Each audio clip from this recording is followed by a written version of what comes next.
Selamat malam teman-teman. Langsung aja kalau ada pertanyaan silakan. Tadi yang barusan rapat ada dua hal. Satu, rencana bagaimana menarik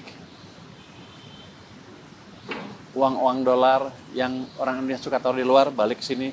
Tapi masih belum matang, masih kita matangkan lagi. Tapi kalau saya lihat rencananya cukup bagus sekali. Jadi kemungkinan bisa dijalankan dalam waktu mungkin 1 bulan ke depan. Itu utamanya. Yang kedua tadi ada Menteri Sosial menjabarkan programnya tahun 2026 yang biasa kurang anggarannya. Dia minta nanti kalau bisa ditambah anggarannya. Akan kita pelajari bersama antara keuangan dan sosial, nanti baru kita hitung seperti apa kalau perlu ditambah dan bagaimana cara nambahnya dan kapan akan ditambah. Soal dolar tadi, apa Pak itu? DHL lagi atau? Oh enggak. Ini betul-betul market base. Kalau saya kan orang market. Jadi ya pasti market base, bukan memaksa orang itu, tapi akan memberikan. Ini masih belum matang ya, boleh ngomong ya? Saya nggak tahu. Dikit aja mungkin pendispil Pak. Kira-kira akan ada insentif di mana orang Indonesia lebih suka naruh uang dolar di sini dibanding di luar.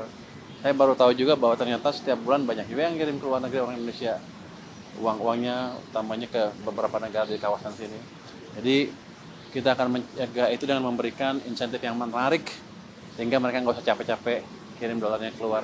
Itu utamanya. Pak tadi sebelumnya BI pas RDI lalu bilang katanya sebenarnya supply dolar itu membaik Pak.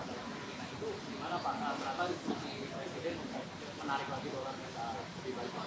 Oh enggak, gini. Mungkin sekarang emang membaik, tapi kita masih ngelihat ada yang masih bergerak keluar.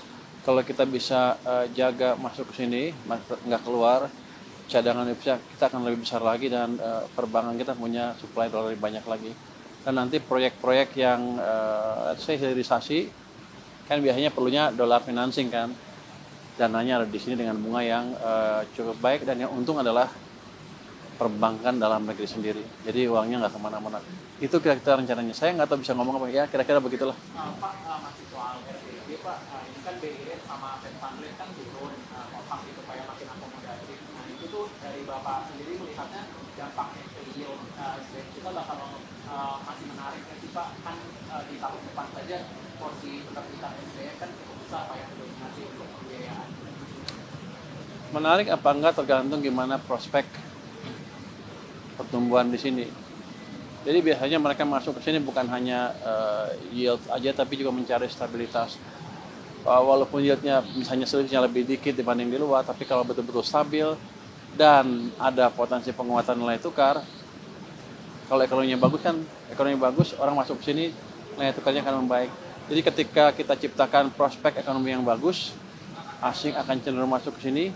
Kalau yield dalam rupiah term, dalam nominal term angkanya itu turun dibanding sebelumnya, tapi ada potensial gain yang lain dari tadi harga obligasinya sendiri meningkat ditambah apresiasi nilai tukar. Itu amat menarik. Jadi kalau stabil aja mereka suka, apalagi kalau ada ekspektasi rupiah menguat. Jadi Anda nggak usah takut. Selama kita bisa menciptakan prospek pertumbuhan ekonomi yang bagus, mereka akan masuk ke sini.